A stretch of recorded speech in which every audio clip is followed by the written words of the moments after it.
Hi guys, welcome back to കെനൻ ഡെസ്കർ.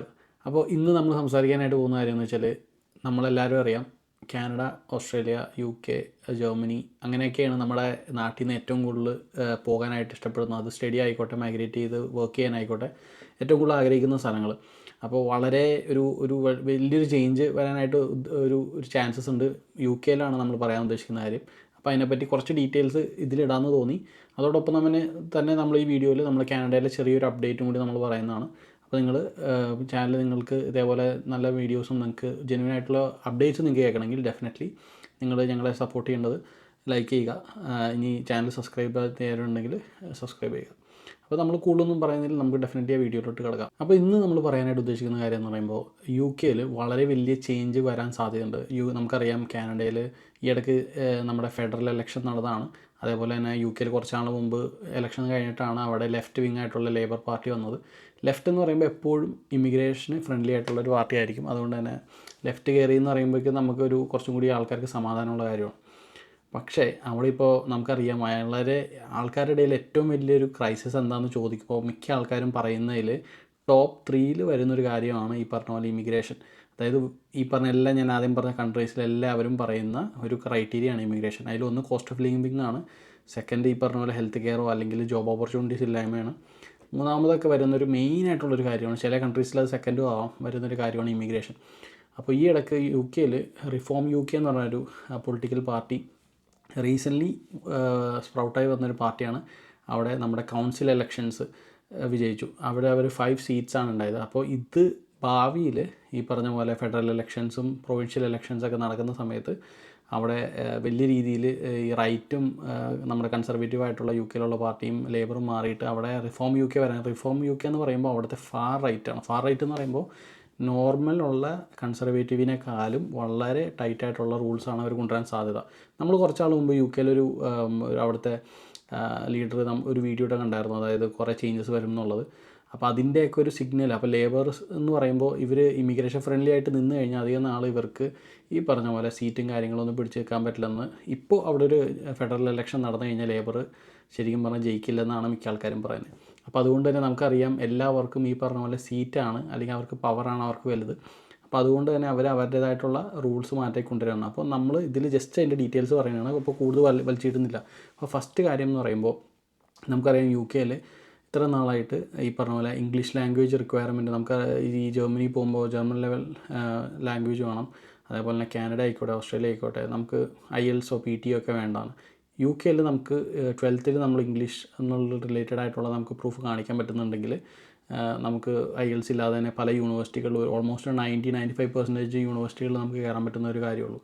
അപ്പോൾ അത് ഇനി മാറ്റി അവർ നിർബന്ധമായിട്ടും അവിടെ PR എടുക്കാനാണെങ്കിലും വർക്ക് ചെയ്യാൻ പറ്റുന്നതാണെങ്കിലും പഠിക്കാൻ പറ്റുന്നതാണെങ്കിലും IELTS നിർബന്ധമാക്കാൻ, അല്ലെങ്കിൽ വേറെ അവർ ടെസ്റ്റ് ഈ പറഞ്ഞ പോലെ PTയും അല്ലെങ്കിൽ വേറെ ടോഫലും അങ്ങനെയൊക്കെ പറഞ്ഞ പോലെ ഏതാണോ അവർ അക്സെപ്റ്റ് ചെയ്യുന്നത് അത് അവർ വൈകാതെ തന്നെ പറയാൻ ചാൻസ് ഉണ്ടെന്നാണ് ഇപ്പോൾ ഈ പറഞ്ഞേക്കുന്ന ന്യൂസ് ഔട്ട്ലെറ്റ്സ്. ഇത് നമ്മൾ മെയിനായിട്ട് നമ്മൾ UK കാര്യങ്ങൾ പറയാറില്ല, പക്ഷേ പറയാനുള്ള കാര്യം 2 കാര്യമാണ്. ഒന്നെന്ന് പറയുമ്പോൾ കാനഡയിലും ബാക്കിയുള്ള കൺട്രിയിലൊക്കെ ഇമിഗ്രേഷനും ഇവിടെ ജോബ് ഓപ്പർച്യൂണിറ്റീസൊക്കെ കുറവാണെന്നറിയാം. അപ്പോൾ പല ആൾക്കാർ UK നോക്കുന്നുണ്ട്. അപ്പോൾ നാട്ടിൽ നിന്ന് കയറി വരുന്ന ആൾക്കാർക്ക് അറിയാൻ വേണ്ടിയാണ് നമ്മൾ ബേസിക്കലി ഈ ഇൻഫർമേഷൻ നമ്മളിവിടെ പറയുന്നത്. പിന്നെ ഇത്ര നാൾ അവിടെ IELTS ഉണ്ടായിരുന്നില്ല. അപ്പോൾ അതുകൊണ്ട് തന്നെ IELTS ഇല്ലാത്തതിൻ്റെ ഒരു എളുപ്പത്തിൽ കുറേ പേര് കയറി പോയിട്ടുമുണ്ട്. അപ്പോൾ ഇനി IELTS വരും, അല്ലെങ്കിൽ അതിൻ്റേതായിട്ടുള്ള ഇംഗ്ലീഷ് പ്രൊഫഷ്യൻസി ടെസ്റ്റ് കൊണ്ടുവരാൻ നല്ല സാധ്യതയുണ്ട്. അപ്പോൾ അതാണ് ഫസ്റ്റ് കേസ്. സെക്കൻഡ് വൺ ഈ പറഞ്ഞ പോലെ അതാണ് ഏറ്റവും വലിയ ഒരു എന്താ പറയുക, UK സംഭവിച്ചു കഴിഞ്ഞാൽ അവിടെ മിക്ക പിള്ളേർക്കും ഉണ്ടാകാൻ പോകുന്നൊരു പ്രശ്നം. അതെന്ന് പറയുമ്പോൾ നമുക്കിപ്പോൾ കാനഡയിലെ പോലെയോ അല്ലെങ്കിൽ ഓസ്ട്രേലിയയിലെ പോലെയോ ഒന്നും പോയിൻറ്റ്സ് ബേസ്ഡ് ഇമിഗ്രേഷൻ സിസ്റ്റം അല്ല. അതായത് നമ്മൾ പഠിച്ചാലും നമ്മൾക്ക് ഇത്ര ഏജ് ആയാലും നമുക്ക് ഇത്ര IELTS എഴുതിയെടുത്താലും നമുക്ക് പോയിൻറ്റ്സ് മീറ്റ് ചെയ്താലാണ് നമുക്കിവിടെ PR കിട്ടുക. UK ഈ പറഞ്ഞ പോലെ നമുക്ക് സ്പോൺസർഷിപ്പുള്ള ജോലി ഉണ്ടെങ്കിൽ നമുക്ക് അവിടെ 5 years വർക്ക് ചെയ്ത് കഴിഞ്ഞാൽ നമുക്കവിടെ ILRന് അപ്ലൈ ചെയ്യാം. ILRന് അപ്ലൈ ചെയ്ത് നമുക്ക് എനിക്ക് തോന്നുന്നു മേ ബി 1 yearനുള്ളിൽ നമുക്ക് സിറ്റിസൺഷിപ്പ് അപ്ലൈ ചെയ്യാം. അപ്പോൾ എന്താണ് ചെയ്തേക്കുന്നതെന്ന് പറഞ്ഞു കഴിഞ്ഞാൽ ഈ വരുന്ന ലേബർ ഗവൺമെൻറ്റിൻ്റെ സീറ്റ് പോകാനായിട്ട് ഹൈലി ചാൻസസ് ഉള്ളതുകൊണ്ടും ആൾക്കാരുടെ ഹൈ പ്രഷർ ഉള്ളതുകൊണ്ടും ഇവരുടെ അടുത്ത ഇലക്ഷനിൽ നല്ല രീതിയിൽ സീറ്റ് പോകാൻ സാധ്യതയുണ്ട്. അപ്പോൾ അതുകൊണ്ട് റിഫോം UK പുട്ട് ഫോർവേഡ് ചെയ്തിട്ടുള്ള കുറേ മെഷേഴ്സ് ഇവർ ഇംപ്ലിമെൻറ്റ് ചെയ്യാൻ സാധ്യതയുണ്ട്. കാരണം ആൾക്കാരുടെ ആ ഒരു എന്താ പറയുക ആവശ്യം ജസ്റ്റ് ഒന്ന് കാണിക്കാനും അവർക്ക് ഭാവിയിൽ ആ സീറ്റ് പിടിക്കാനുമായിട്ട്. അപ്പോൾ അതുകൊണ്ട് തന്നെ ഇപ്പോൾ 5 കൊല്ലത്തിനുള്ളിൽ നമുക്ക് 5 കൊല്ലം വർക്ക് ചെയ്ത PR കിട്ടുന്നത് 10 കൊല്ലത്തിലായിട്ട് മാറ്റാനായിട്ട് അവർ പ്രപ്പോസൽ വെച്ചിട്ടുണ്ട്. ഇത് നമ്മൾ ഇതിൽ പറയാനുള്ള കാരണം എന്ന് വെച്ചാൽ റിലയബിൾ ആയിട്ടുള്ള സോഴ്സസ് ലൈക്ക് BBC, നമുക്കറിയാം BBC എന്നൊക്കെ പറഞ്ഞു കഴിഞ്ഞാൽ വൺ ഓഫ് ദ വേൾഡിലെ ഏറ്റവും റിലയബിൾ ആയിട്ടുള്ള സോഴ്സാണ്. അതേപോലെ തന്നെ ഫിനാൻഷ്യൽ ടൈംസ്. അപ്പോൾ ഇങ്ങനത്തുള്ള ന്യൂസിൽ നമ്മൾ കണ്ടുകൊണ്ടാണ് നമ്മൾ ബേസിക്കലി വീഡിയോ ഇടുന്നത്.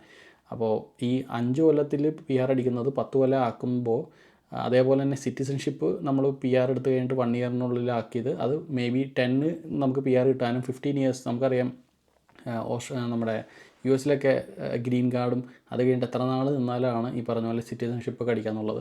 അപ്പോൾ അതേപോലെ മെഷേഴ്സ് ടൈറ്റ് ചെയ്യാനുള്ള 5 കൊല്ലം എന്നുള്ളത് 10 കൊല്ലം ആക്കുവാനും ഈ പറഞ്ഞ പോലെ സിറ്റിസൺഷിപ്പ് ആ 1 കൊല്ലം കൂടി എക്സ്ട്രാ നിൽക്കാതെ ചിലപ്പോൾ മേ ബി അനദർ 5 ഇയേഴ്സ് എന്നുള്ള രീതിയിലാക്കാനായിട്ടുള്ള എല്ലാ പോസിബിലിറ്റീസും ഉണ്ടെന്നാണ്. അതിൽ ആകെ ഒരു ഹോപ്പ് ഉള്ളതെന്ന് പറയുമ്പോൾ may be for some immigrants എന്നാണ് കൊടുത്തേക്കുന്നത്. അതായത് ചിലപ്പോൾ സ്പെസിഫിക് ആയിട്ടുള്ള കൺട്രീസ് ആയിരിക്കാം, നമുക്കറിയില്ല. പക്ഷേ ഇതൊക്കെ ഇപ്പോഴും ഒരു പ്രപ്പോസലാണ്. പക്ഷേ ഇത് റിലയബിൾ ആയിട്ടുള്ള സോഴ്സിൽ നിന്ന് വരുന്നതുകൊണ്ടാണ് നമ്മൾ ബേസിക്കലി ഇതിനെ പറ്റി ഇട്ടേക്കുന്നത്. അപ്പോൾ നിങ്ങൾ അടുത്ത രീതിയിലോ അല്ലെങ്കിൽ നിങ്ങൾ എത്രയും പെട്ടെന്ന് പോകാനായിട്ടിരിക്കുന്ന ആൾക്കാരാണെങ്കിൽ ഡെഫിനറ്റ്ലി നിങ്ങൾ അറിഞ്ഞിരിക്കുക ഇതാണ് ഇവിടുത്തെ കാര്യങ്ങളെന്നുള്ളത്.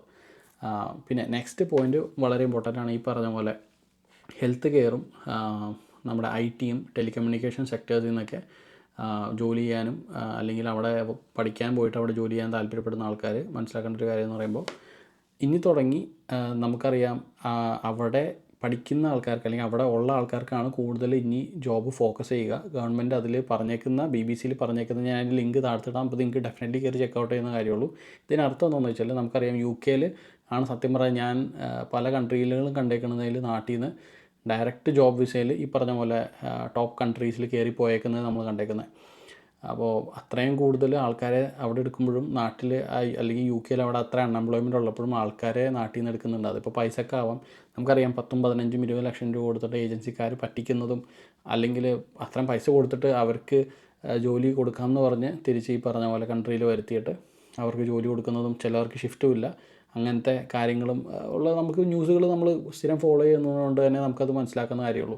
അപ്പോൾ ഇപ്പോൾ അവർ മെയിനായിട്ട് ടാർഗറ്റ് ചെയ്യാൻ പോകുന്നത് IT, telecommunication and health care വർക്കേഴ്സിൻ്റെ കാറ്റഗറിയാണ്. അപ്പോൾ അവിടെ ഉള്ളവർക്ക് വിസ കൊടുത്തിട്ട് മാത്രമേ അവരിനി ഈ പറഞ്ഞ പോലെ പുറത്തുനിന്ന് ആൾക്കാരെ എടുക്കുകയുള്ളൂ. ഇത് ഓൾറെഡി എക്സിസ്റ്റിംഗ് ആയിട്ടൊരു റൂളാണ്. നമുക്കറിയാം കാനഡയിലും ഇതിനെ LMI എന്നാണ് പറയുന്നത്.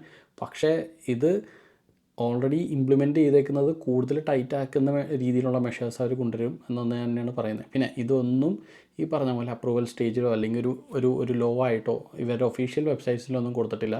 പക്ഷേ ഇത്രയും ഹൈലി റിലയബിൾ ആയിട്ടുള്ള സോഴ്സസിൽ നിന്ന് ആയതുകൊണ്ട് തന്നെ നല്ല ഹൈ ചാൻസസ് ഉണ്ട് വരാൻ.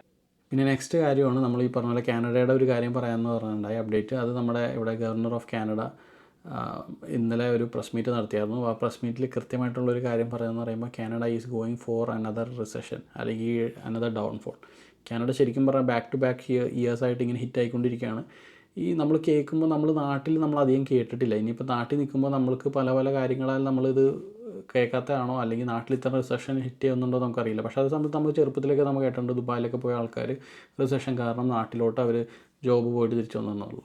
അപ്പോൾ ഈ ഇടയ്ക്ക് ഇപ്പോൾ ഇതിൻ്റെ മെയിൻ പ്രശ്നം വരാനുള്ള കാരണം ഈ കാനഡയും US തമ്മിലുള്ള ടാരിഫും അതിൻ്റേതായിട്ടുള്ള ട്രംപിൻ്റേതായിട്ടുള്ള ഹൈലി റെസ്ട്രിക്ഷൻസും കൊണ്ട് തന്നെ ഒരുപാട് ഫിനാൻഷ്യൽ ഇൻസ്റ്റിറ്റ്യൂഷൻസ് കാനഡയിൽ നിന്ന് പോകാൻ സാധ്യതയുണ്ടെന്നാണ് പറയുന്നത്. കുറച്ച് പേര് പോയി കഴിഞ്ഞു. കാരണം ഏതൊരു ഓർഗനൈസേഷൻ ആണെങ്കിലും ഏതൊരു ബിസിനസ് ആണെങ്കിലും അവർക്ക് പ്രോഫിറ്റ് ഇല്ലാതെ ഡെഫിനറ്റ്ലി അതിനെ കൊണ്ടുപോയിട്ട് കാര്യമില്ല. അപ്പോൾ അതുകൊണ്ട് തന്നെ ഇപ്പോൾ ഗവർണർ ഓഫ് കാനഡ പ്രെഡിക്റ്റ് ചെയ്തേക്കുന്നത് ഈ ഇടയ്ക്ക് തന്നെ നല്ല രീതിയിൽ ജോബ് ലോസസും ഫിനാൻഷ്യൽ കൺസ്ട്രെയിൻസും കനേഡിയൻ എക്കോണമീനെ ബാധിക്കാനുണ്ട്. അതുകൊണ്ട് തന്നെ നിങ്ങൾ ബ്രേസ് യുവർ സെൽഫ് എന്ന് പറയില്ല, അതായത് നമ്മൾ പ്രിപ്പയർഡ് ആയിരിക്കുക ഫിനാൻഷ്യലി നമ്മൾ എന്തെങ്കിലും ഇൻവെസ്റ്റ്മെൻറ്റ്സ് ചെയ്തിട്ടുണ്ടെങ്കിൽ, കാരണം നല്ല രീതിയിൽ എഫക്റ്റ് ആവാൻ സാധ്യതയുണ്ടെന്ന് തന്നെയാണ് പറയുന്നത്. അപ്പോൾ ഇതൊക്കെ ഇവിടെ പറയാനുള്ള കാരണം എന്ന് വെച്ചാൽ സീരിയസ്ലി മൊത്തത്തിൽ എല്ലാ രാജ്യത്തും അതിൻ്റേതായിട്ടുള്ള അപ്സ് ആൻഡ് ഡൗൺസ് ഉണ്ട്. പക്ഷേ നമ്മൾ ഈ കാര്യം ഇവിടെ പറയാമെന്നുള്ള രീതിയിൽ കാനഡയിലായിക്കോട്ടെ UK അല്ലെങ്കിൽ വേറെ ഏത് രാജ്യത്തായിക്കോട്ടെ നിങ്ങൾ വരാൻ താല്പര്യം ഉണ്ടെങ്കിൽ പോലും നിങ്ങൾ അവിടുത്തേതായിട്ടുള്ള റൈറ്റ് സെക്ടർ എടുത്തില്ലെങ്കിൽ നിങ്ങൾക്ക് തന്നെ പണിയാവുന്ന കാര്യമാണ്. സോ ഡെഫിനറ്റ്ലി നല്ല രീതിയിൽ റിസർച്ച് ചെയ്യുക. റിസർച്ച് ചെയ്ത് നിങ്ങൾക്ക് ആ റൂട്ട് ക്ലിയർ ആണെന്ന് നല്ല രീതിയിൽ തോന്നിയാൽ മാത്രമേ നിങ്ങൾക്ക് ആ ഒരു രീതിയിൽ നിങ്ങൾക്ക് ഫ്ലറിഷ് ചെയ്യാൻ പറ്റുള്ളൂ. പിന്നെ അതിനപ്പുറം ഈ പറഞ്ഞ പോലെ തന്നെ ഗവൺമെൻറ് മാറുമ്പോഴും അല്ലെങ്കിൽ അതിൻ്റേതായ ഇംപ്ലിമെൻറ്റേഷൻ മാറുമ്പോഴും ഉണ്ടാകുന്ന ചേഞ്ചസ് നമ്മളെ എഫക്റ്റ് ചെയ്യും. പക്ഷേ എന്നാൽ തന്നെയും നല്ല ഡിമാൻഡുള്ള ഫീൽഡാണെങ്കിൽ എപ്പോഴും നമുക്ക് അതിനെയൊക്കെ മറികടന്ന് പോകാനായിട്ടുള്ള ചാൻസസ് ഹൈ ആണ്. പിന്നെ ഈ പറഞ്ഞ പോലെ തന്നെ ഇപ്പോൾ കാനഡയിൽ ഇലക്ഷൻ നടന്നേക്കുന്നതാണ്. അപ്പോൾ ഈ വലിയ എക്കണോമിസ്റ്റ് ആയിട്ടുള്ള ഒരാളാണ് ഇപ്പോൾ ഈ പറഞ്ഞ പോലെ കാനഡയിലെ പ്രധാനമന്ത്രിയായിട്ട് ഇപ്പോൾ നമ്മുടെ ലിബറലിൽ തിരഞ്ഞെടുത്തേക്കുന്നത്. അപ്പോൾ പുള്ളി കഴിഞ്ഞ പ്രാവശ്യം US പോയിട്ടാണെങ്കിലും അത്ര നല്ലൊരു നെഗോസിയേഷൻസ് ഇതായിരുന്നില്ല കാണിച്ചത്. പക്ഷേ എന്താണ് പുള്ളി ഇതിനെ എന്താ പറയുക ഒരു എന്താ പറയുക മറികടക്കാനായിട്ട് കാണിക്കുന്ന സ്റ്റെപ്സ് അല്ലെങ്കിൽ എന്തൊക്കെയാണ് ചെയ്യാൻ പോകുന്നതെന്നുള്ളത് വരും ദിവസങ്ങളിൽ കണ്ടറിയണം. കാരണം പുള്ളിയിൽ ഈ ഒരു കാര്യത്തിലാണ് ട്രംപിനെതിരെ ടാരിഫിന് വേണ്ടി അല്ലെങ്കിൽ അതിനെതിരെ കോപ്പപ്പ് ചെയ്യാനായിട്ട് എന്ത് ചെയ്യാൻ പറ്റുന്നുള്ള രീതിയിലാണ് കൺസർവേറ്റീവ് ഗവൺമെൻറ്റിൻ്റെ പിയർ പോളിയോവിനെ മാറ്റി നിർത്തിയിട്ട് മാർക്ക് കാർണിനെ മിക്ക ആൾക്കാരും മെജോറിറ്റി സെലക്ട് ചെയ്തത്. അപ്പോൾ അതുകൊണ്ട് തന്നെ ഗവർണർ ഓഫ് കാനഡ പറയുന്ന ഈ റിസഷനും കാര്യങ്ങളും അടിക്കുന്ന സമയത്ത് തന്നെ കാർണിക്ക് എന്ത് ചെയ്യാൻ പറ്റും എന്നുള്ളത് വൈകാതെ തന്നെ കാണേണ്ട ഒരു കാര്യമാണ്.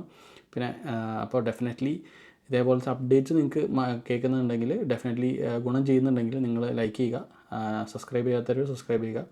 അപ്പോൾ thank you so much for watching. See you guys in the next video. Until then by.